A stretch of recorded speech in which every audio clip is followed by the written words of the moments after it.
Hello बच्चों, तो कैसे आप सभी। बहुत ही बेहतरीन तैयारी चल रही होगी आप लोग की, क्योंकि बोर्ड एग्जामिनेशन बहुत ही नजदीक आ चुकी है। चलिए आज हम लोग, जैसा कि आप लोग जानते हैं, थंबनेल से ही देख लिए होइएगा कि आज का चैप्टर जो है आपको तत्वों की आवर्त सारणी से महत्वपूर्ण ऑब्जेक्टिव पे आज होगी, आज है ना। चलिए जो जो VVI ऑब्जेक्टिव जो पूछे ऑब्जेक्टिव है आज उन पर ही वन शॉट वीडियो बनेगा। चलिए बिना स्किप किए हुए जरूर एक एक क्वेश्चन को देखिए, ताकि हर एक बोर्ड एग्जामिनेशन में आने वाले क्वेश्चन आप तक जरूर पहुंचे। चलिए तो स्टार्ट करते हैं। पहला क्वेश्चन है, पहला क्वेश्चन कर रहा है आधुनिक आवर्त सारणी में समूहों की संख्या कितनी है। किसकी संख्या कर रही है? समूह की संख्या। हमेशा याद रखिएगा कि समूह को ही हम लोग वर्ग कहते हैं। क्या कहते हैं? वर्ग कहते हैं। यानी आधुनिक आवर्त सारणी करी है। बता दे आपको कि आधुनिक आवर्त सारणी जो है मोसले जी के द्वारा दिया गया था। किसके द्वारा दिया गया था? तो मोसले के द्वारा दिया गया था। क्लियर है? तो मोसले के द्वारा दिया गया था आधुनिक आवर्त सारणी, जिसमें आपको वर्ग की संख्या जो है 18 दिया गया था। कितना दिया गया था? 18 दिया गया था। बता दे आपको कि यहीं पर वर्ग की संख्या 18 दी गई थी और आवर्त की संख्या जो है कितनी दी गई थी? तो 7 दी गई थी। बहुत ही इंपॉर्टेंट क्वेश्चन है, इसे जरूर नोट कर लीजिएगा। तो यानी आधुनिक आवर्त सारणी में समूहों की संख्या कितनी हो गई? 18 हो गई। यानी आधुनिक आवर्त सारणी किसने दिया था? मोसले ने दिया था। और आधुनिक आवर्त सारणी ने मोसले ने जो दिया था यह परमाणु संख्या पर था। किस पर था? परमाणु संख्या पर था। हमेशा याद रखिएगा, 2-3 क्वेश्चन हमेशा इनसे पूछा जाता है। या तो आपको पूछ दे कि बताइए कि आधुनिक आवर्त सारणी किस पर आधारित है, तो परमाणु संख्या पर आधारित है। और इसमें आवर्त की संख्या 7, वर्ग की संख्या 18। क्लियर है यहां तक? चलिए दूसरा नंबर क्वेश्चन कर रहा है कि सल्फर परमाणु की बाह्यतम कक्षा में इलेक्ट्रॉन की संख्या कितनी है। तो सल्फर कह रहा है, सबसे पहले तो बात जानिए सल्फर का संकेत क्या होता है? S होता है। और सल्फर का परमाणु संख्या कितना होता है? तो सल्फर का परमाणु संख्या 16 होता है ना। कितना होता है? 16 होता है। और जब हम इसको इलेक्ट्रॉनिक विन्यास में तोड़ते हैं तो 2, 8, 6 होगा। अंतिम इलेक्ट्रॉन क्या है? यहां पर 6 है। तो राइट आंसर क्या हो जाएगा? 6 हो जाएगा। क्लियर यहां तक? सभी को क्लियर है? चलिए अगला नेक्स्ट क्वेश्चन को चले। तो ऐसे ही बताइए, तो आप लोग कमेंट बॉक्स में दीजिएगा कि सोडियम का बाह्यतम कक्षा में कितना इलेक्ट्रॉन होगा। राइट आंसर करिएगा। क्लियर है? चलिए अगले क्वेश्चन की ओर। क्वेश्चन नंबर 3 कह रहा है कि आवर्त सारणी में उदग्र स्तंभों की संख्या क्या है। आपको ध्यान देना है कि उदग्र की चर्चा हो रही है। उदग्र की जब भी चर्चा होगी यानी इसी को हम लोग वर्ग कहते हैं या इसी को हम लोग समूह कहते हैं। तो हम लोगों ने फर्स्ट क्वेश्चन में देखा था कि वर्ग या समूहों की संख्या कितना, तो 18 होता है ना। और इसमें पूछ क्या रहा है कि क्या कहा जाता है ना। तो कहा क्या जाएगा? इसे ही हम लोग वर्ग कहेंगे। या तो समूह दे तो समूह में टिक लगाइएगा, और नहीं तो वर्ग देगा तो किस में टिक लगाइएगा? वर्ग में टिक लगाइएगा। क्लियर यहां तक?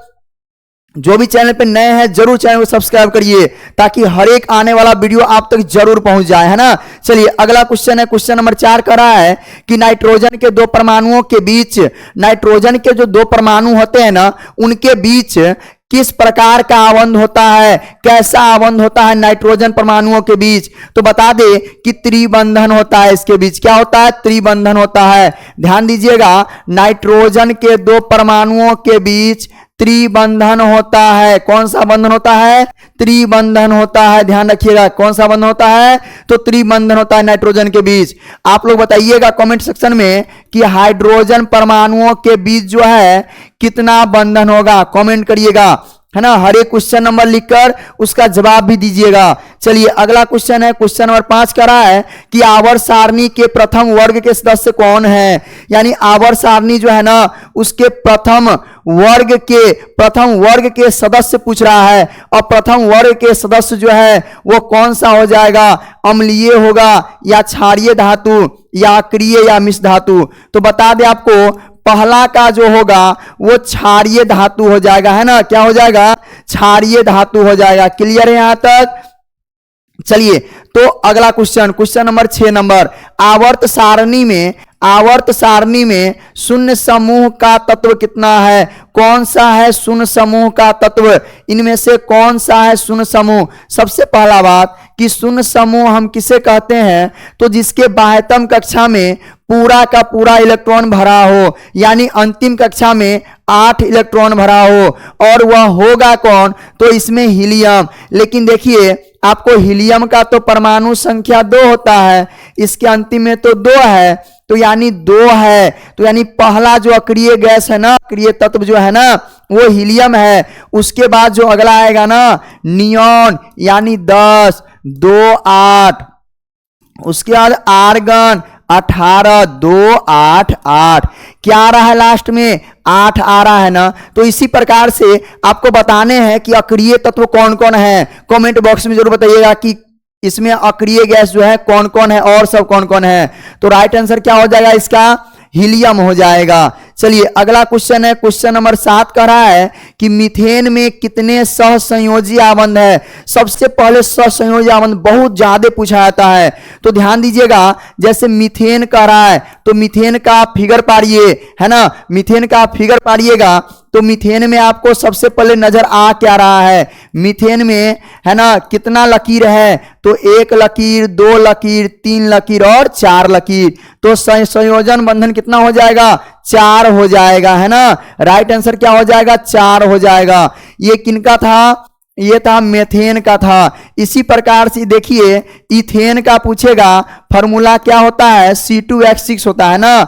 2 कार्बन और हाइड्रोजन कितना हो जाएगा? 6 हाइड्रोजन। तो यहां देखिए गिनिए 1, 2, 3, 4, 5, 6 और 1, 7। तो सहसंयोजन बंधन कितना हो जाएगा? इसमें 7 हो जाएगा। उसी प्रकार से आप लोग बताइएगा कि प्रोपेन में कितना हो जाएगा? प्रोपेन में बताइए कितना हो जाएगा सहसंयोजन बंधन, है ना। चलिए अगला क्वेश्चन है, क्वेश्चन नंबर 8 कह रहा है कि आधुनिक आवर्त सारणी में तत्वों का वर्गीकरण का आधार क्या है? देखिए जस्ट क्वेश्चन पूछ दिया है कि तत्वों के वर्गीकरण का आधार क्या है? जो तत्व को बांटा गया है ना, वो वर्गीकरण का आधार क्या है? तो सबसे पहले बात, जब आधुनिक की बात करें ना, आधुनिक की बात करें ना, तो परमाणु संख्या याद रखिएगा। यानी मोसले का जब बात आ जाए तो परमाणु संख्या याद रखिएगा। क्या याद रखिएगा? परमाणु संख्या। लेकिन जब मेंडलीफ का बात आ जाए ना तो परमाणु द्रव्यमान याद रखिएगा। क्या हो जाएगा? परमाणु द्रव्यमान हो जाएगा। क्लियर है? यानी मेंडलीफ बोलेगा परमाणु द्रव्यमान में जाना है, और यदि मोसले बोलेगा तो परमाणु संख्या में आना है। यानी मोसले से पहले जो सब वैज्ञानिक आए, यानी जो भी वैज्ञानिक आए, यानी आपको मेंडलीफ कहिए या डोबेराइनर कहिए या आपको न्यूलैंड्स कहिए, इन सभी ने परमाणु द्रव्यमान के आधार पर दिया था नियम। लेकिन एक व एकमात्र कौन?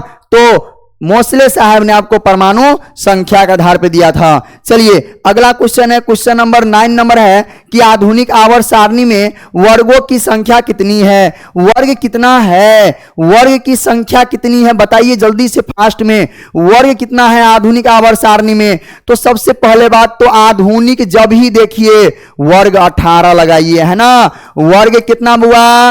18। और आवर्त कितना? तो आपको आवर्त हो जाएगा 7 हो जाएगा। ध्यान रखिएगा आधुनिक वाले में, आधुनिक में हमेशा याद रखिए कितना?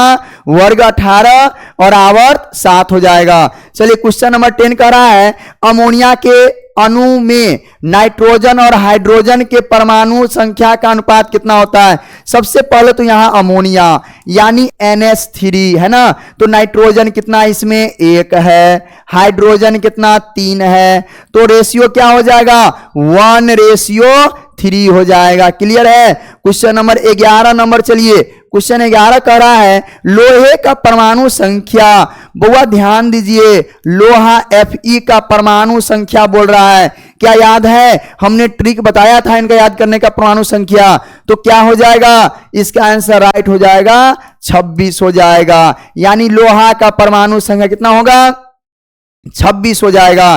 चलिए अगला क्वेश्चन, क्वेश्चन नंबर 12 कह रहा है आधुनिक आवर्त सारणी में वर्गों की संख्या यानी उदग्र स्तंभ या समूहों की संख्या होती है। बहुत बार क्वेश्चन पूछा गया है ना, जब भी आधुनिक की बात कर दे और वर्ग की बात कर दे, बस आंख बंद करिएगा और 18 में टिक लगाइएगा। क्या लगेगा?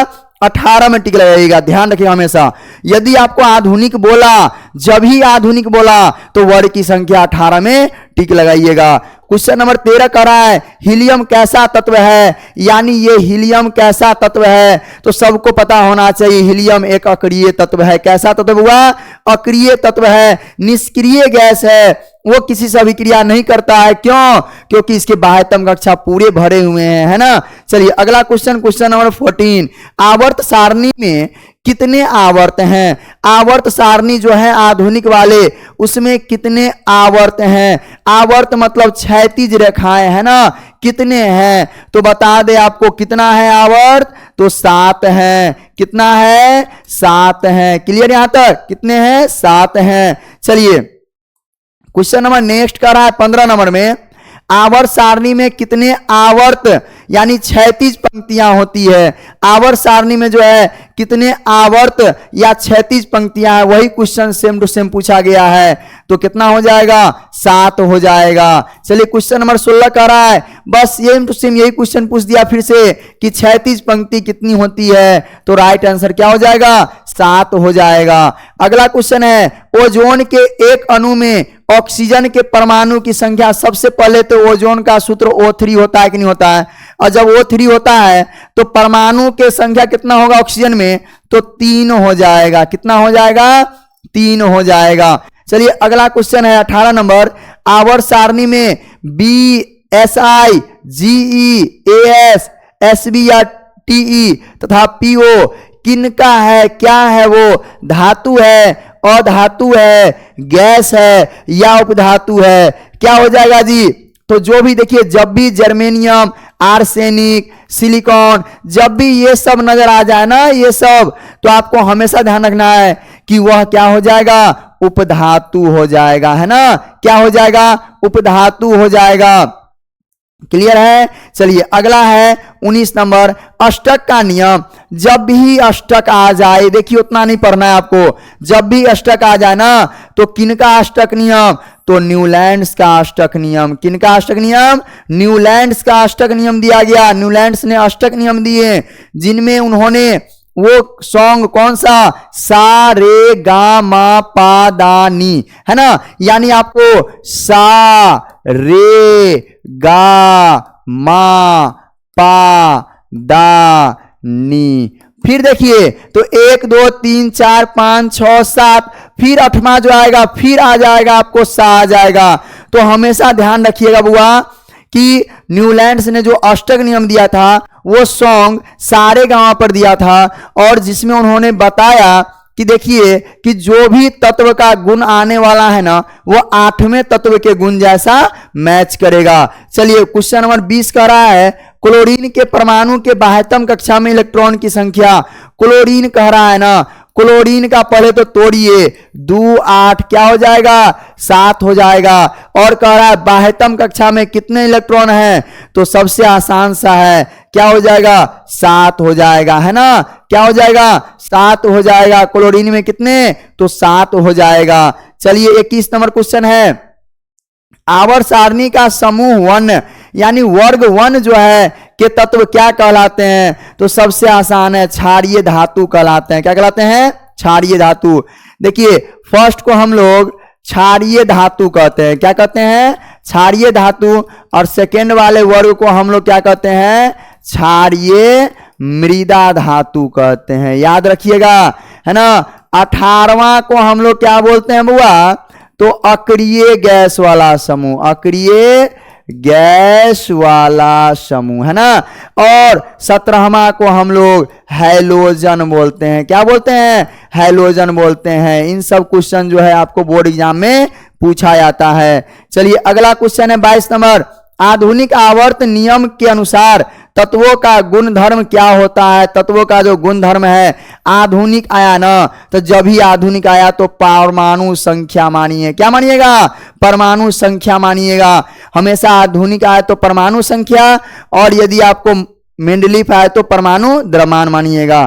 क्वेश्चन नंबर 23 कर रहा है, आधुनिक आवर्त सारणी में बाएं से दाएं ओर जाने पर परमाणु का आकार क्या होता है? हमेशा ध्यान रखिएगा कि जब ही बाएं से दाएं जाता है ना, तो परमाणु का आकार क्या होने लगता है? घटने लगता है। क्लियर यहां तक? क्या होने लगता है? घटने लगता है। क्वेश्चन नंबर अगला, मेंडलीफ के आवर्त सारणी में उदग्र स्तंभ को क्या कहा जाता है ना?